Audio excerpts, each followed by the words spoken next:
कि किसको फायर करने की इनकी हैसियत है और किनको नहीं। फिर मैं सिखा देता हूँ। Sorry sir, sorry. You are fire. Naksh ने रजनीकांत की तरफ अपना रूप दिखाया और ये रूप देखकर सभी की सांसें अटक गई थी। मुझसे कोई गलती नहीं हुई है। ये रहे वो सारे डॉक्यूमेंट्स जो मुझे यशवर्धन सर ने पर्सनली नए सीईओ के लिए दिए थे। शिवानी जो नैनिका के ठीक बाजू में थी, नंदिता की बात सुनकर उस फोटो को देखने लगी। उस फोटो में मौजूद शख्स नक्श की तरह ही दिख रहा था, लेकिन उस शख्स का टेम्परामेंट नक्श से काफी ज्यादा अच्छा था। शिवानी तो अभी भी मानने के लिए तैयार नहीं थी कि फोटो में मौजूद शख्स नक्श ही है। मिस नंदिता, मुझे लगता है आपको कोई गलत फहमी हुई है। ये नक्श है, मेरा क्लासमेट। इसे मैं अच्छे से जानती हूँ। आप इसकी अपीयरेंस तो देखो। ये भानुशाली ग्रुप का सीईओ हो सकता है क्या? One second now. इसकी शक्ल जरूर इस फोटो वाले आदमी से मिलती है, पर ये सीईओ तो हरगिज़ नहीं हो सकता। शिवानी की नजर नक्श के कपड़ों पर थी और उन्हें देखकर उसे नक्श से और भी ज्यादा नफरत हो रही थी। अब नंदिता की आंखें भी नक्श को ऊपर से नीचे तक घूरने लगी थी।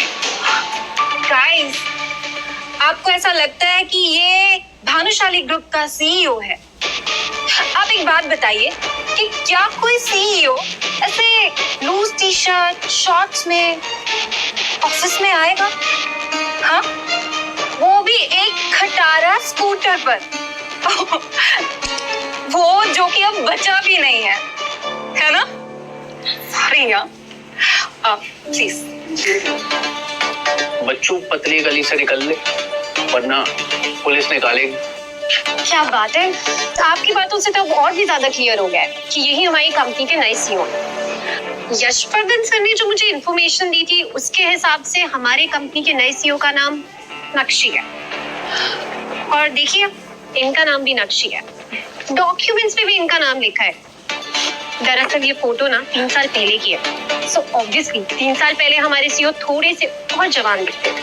जैसे ही नंदिता ने ये जानकारी सभी को बताई, वैसे ही नैनिका और शिवानी उन डॉक्यूमेंट्स की तरफ झपटे जो मिस्टर यशवर्धन ने नंदिता को दिए थे। नैनिका और शिवानी तो बस नक्श का नाम देखना चाहते थे और जैसे ही उनकी नजर सीईओ कॉलम में नक्श के नाम पर पड़ी, वैसे ही उन दोनों की जिंदगी में कड़कती फड़कती बिजली आ गिरी थी। नैनिका शांत रहने की पूरी कोशिश कर रही थी, जहां उसे अभी भी यकीन नहीं हो रहा था कि इतने कैजुअल कपड़े पहनने वाला लड़का भानुशाली ग्रुप का नया सीईओ हो सकता है। ये क्या कर दिया नैनिका तुमने? माना कि तुम पब्लिसिटी डिपार्टमेंट के हेड एचआर हो, लेकिन बिना कुछ जाने बिना कुछ सोचे तुमने तो कंपनी के नए सीईओ को ही फायर कर दिया। यहाँ तक कि तुम तो नए सीईओ को पुलिस स्टेशन भी भेजने वाली थी। दांतों को पीसते हुए उसने अपना गुस्सा निकालने की कोशिश की। सीईओ सर, प्लीज, मैं अंधी हो गई थी, मुझे कुछ दिखाई नहीं दिया। प्लीज मुझे माफ कर दीजिए, मेरे पास आपके आने की कोई खबर नहीं थी। हम जो कुछ भी अभी यहाँ पे हुआ उसे भूल जाते हैं। आइंदा से ऐसा कभी नहीं होगा। आइंदा से मतलब आप फ्यूचर की बात कर रही हैं? आपको पता है आपका फ्यूचर क्या है? नक्श के इशारे को शायद नैनिका समझ गई थी। उसके चेहरे पर 12 बज रहे थे। प्लीज सर, ऐसा मत करिए। माना कि मेरी गलती है, लेकिन एक मौका और दीजिए, मैं सब कुछ सही कर दूंगी। नैनिका को अभी आजू बाजू खड़े किसी से भी कोई मतलब नहीं था। उसे तो बस अभी अपनी जॉब और पोजीशन बचानी थी। दूसरी तरफ शिवानी जो नैनिका के ठीक बाजू में थी, उसका भी कुछ ऐसा ही हाल था। और आपको यकीन नहीं होगा, एरोगेंस और नक्श के प्रति नफरत शिवानी के दिल और दिमाग से जा चुकी थी। नक्श, मुझसे गलती हो गई है, प्लीज उसे दिल पर मत लो। मैं तुमसे माफी मांगती हूँ। I'm sorry। नक्श ने शिवानी से कुछ भी नहीं कहा और नक्श का ये अंदाज देखकर शिवानी ने भी अपना सर नीचे कर लिया था। अरे मेरे नाम सॉरी विपुल नागर, यही है ना आपका नाम? Assistant HR. और क्या कहा था? सर नहीं कुछ और, बच्चू। ऐसे बच्चों को भानुशाली ग्रुप ऑफ इंडस्ट्रीज की बहुत चिंता है, लेकिन ये बच्चू ये भूल गया कि किसको फायर करने की इनकी हैसियत है और किनको नहीं। फिर मैं सिखा देता हूँ। Sorry sir, sorry sorry. You are fired. Sorry sir. Naksh ने रजनीकांत की तरह अपना रूप दिखाया और ये रूप देखकर सभी की सांसें अटक गई थी। नंदिता के साथ नक्श के कदम भानुशाली ग्रुप की ऑफिस की तरफ बढ़ने लगे थे। नैनिका और शिवानी भी नक्श के पीछे पीछे बढ़ने लगे। सिर्फ एक विपुल ही था जो अब पूरी तरह से अकेला रह गया था। उसे यकीन नहीं हो रहा था कि पलक झपकते ही वो ग्राउंड जीरो पर पहुंच गया था। ऑफिस में काम कर रहे लोगों को देखकर भी लग रहा था कि ये किसी बड़ी कंपनी के एम्प्लॉयज हैं। जैसे ही नक्श अपने कैबिन में पहुंचा, वैसे ही उसके दिल ने राहत की सांस ली। इसमें कोई शक नहीं कि क्यों भानुशाली ग्रुप सिर्फ सूरत ही नहीं बल्कि पूरे गुजरात में फेमस है। इस कंपनी का ऑरा, इस कंपनी का कल्चर, डेकोरेशंस, इंटीरियर्स, वाह! जब नक्श को भानुशाली ग्रुप से बेदखल किया, उसके बाद से नक्श ने कभी भी इस तरह के हाई एंड ऑफिस में कदम नहीं रखा था। मन ही मन इस नाम को और भी आगे ले जाने की कसम खाते हुए उसका दिल और भी ज्यादा खुश हो गया था। क्या कुछ और तुम लोगों के पास है कहने के लिए? ये बोलते हुए नक्श ने कुछ डॉक्यूमेंट्स देखना शुरू कर दिए थे। नक्श की बात सुनकर शिवानी और नैनिका एक दूसरे को देखने लगे। नैनिका ने शिवानी को कंफर्टिंग लुक दिया और बोली, सर, आज जो कुछ भी हुआ उसके लिए I am really very sorry.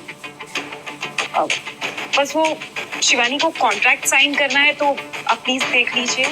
Contract sign करना है? और मुझे नहीं पता कौन सा।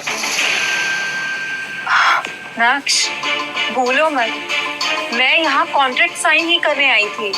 शिवानी ने अपने होंठ दांतों में दबाए और उसके खूबसूरत चेहरे पर एक अननेचुरल स्माइल आ गई थी।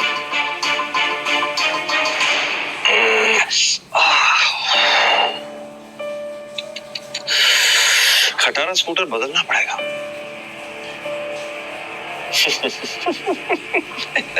जब नैनिका ने नक्श की इस हरकत पर गौर किया तो उसके दिल में कुछ तो होने लगा था। शायद नैनिका को पता चल गया था कि मामला उनके हाथ से फिसलता जा रहा है। तुरंत ही नैनिका बोली, सर, ये कैसा रहेगा? आप जो भी पनिशमेंट देना चाहते हैं उसे मैं एक्सेप्ट करती हूँ, बट प्लीज शिवानी के कॉन्ट्रैक्ट को कैंसिल मत बस बस बस बस, मुझे अच्छी तरह पता है, क्योंकि जिन लोगों को इस मैटर के बारे में नहीं पता है उनको तो यही लगेगा ना कि मुझे यानी इस कंपनी के नए सीईओ को अपने लोगों को बुली करना अच्छा लगता है ना? क्या कहा था तुमने? You get out. Oh my God, तुम्हें अपने कंपनी का सीईओ ही नहीं पता है कि कौन है ना? तुम करते क्या हो यहाँ पे? ये बोलते हुए नक्श जोर जोर से हंसने लगा कि तभी सीईओ के कैबिन पर नॉक हुआ। सेक्रेटरी नंदिता के कदम कैबिन के अंदर बढ़े और उसने नक्श के करीब जाते हुए कहा, सर, वो जवेरी खानदान से नवीन जवेरी आए हैं, बोल रहे हैं कुछ बिजनेस प्रपोजल के सिलसिले में आपसे बात करनी है। वो एक्चुअली भानुशाली ग्रुप के साथ कोई कनेक्शन बनाना चाहते हैं, प्रपोजल भी साथ लेके आए। तो अगर आप अभी बिजी हो तो मैं उन्हें कुछ देर इंतजार करने के लिए बोलूं? जैसे ही नक्श ने नंदिता के मुंह से नवीन जावेरी का नाम सुना, वैसे ही मैम्बू अंकल का चेहरा उसके सामने आ गया और वो पूरी तरह से इरिटेट हो गया। उस बेवकूफ को जल्द से जल्द यहाँ से रवाना करो और जावेरी खानदान को अच्छी तरह इन्फॉर्म करो कि अगर उन्हें भानुशाली ग्रुप ऑफ इंडस्ट्रीज के साथ बिजनेस करना है, कनेक्शन बनाना है, तो फिर उस बेवकूफ को दोबारा यहाँ नहीं। Am I clear? और हाँ, एक और बात, जावेरी खानदान की तरफ से कौन मुझे मिलने आता है इसके बारे में मुझे पहले इन्फॉर्मेशन मिलनी चाहिए। उस इंसान को अगर मुझे मिलना है नहीं मिलना, ये मैं डिसाइड करूंगा। मुझे उनके साथ कनेक्शन बनाने में कोई प्रॉब्लम, बस I should be inform. Alright sir. You can leave. और सुनो, यस सर। जैसे मैंने कहा ठीक वैसे ही कहना, word to word. Okay sir. You can leave. Thank you sir. Out out. Sure sir. Naksh ने तो नंदिता को ये मैसेज दे दिया था, लेकिन दूसरी तरफ मैम्बू अंकल भानुशाली ग्रुप के ऑफिस के मेन हॉल में बैठकर अपनी माँ कल्याणी के हाथों से एक नई कार लेने का सपना संजो रहे थे। लेकिन इस सपने को टूटने में ज्यादा समय नहीं लगा। जब नंदिता ने मैम्बो अंकल को सीईओ का मैसेज दिया तो मैम्बो अंकल शॉक रह गए थे।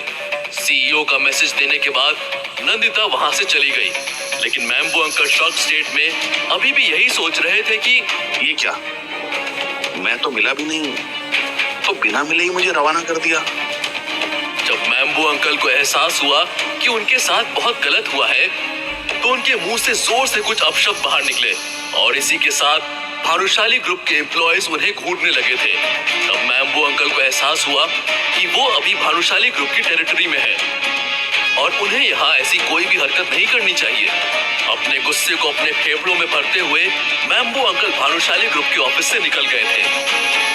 सावेरी खानदान के मेंशन में अचानक से कल्याणी ने सभी परिवार वालों को कॉल किया और आने के लिए कहा। जब कल्याणी ने देखा कि सभी लोग आ गए हैं तो एक गहरी सांस लेते हुए उन्होंने बोलना शुरू किया। नवीन, कोई बात नहीं, ये काम तुमसे नहीं हो पाएगा। माँ वो सवेरी खानदान को नीचा दिखाना चाह रहे हैं। उसने मुझे अपनी सेक्रेटरी के सामने बेवकूफ कहा और जल्द से जल्द वहां से निकल जाने के लिए कहा। अब कल्याणी की क्या रणनीति होगी? नक्श से बात करने वो किसे भेजेगी? क्या अनिका का नंबर आएगा या फिर कल्याणी अनिका को कुछ समझेगी ही नहीं? अगर अनिका गई तो नक्श डील क्लोज कर देगा। उसके बाद क्या होगा? नक्श कब तक पर्दे के पीछे रहकर अनिका की मदद करने वाला था?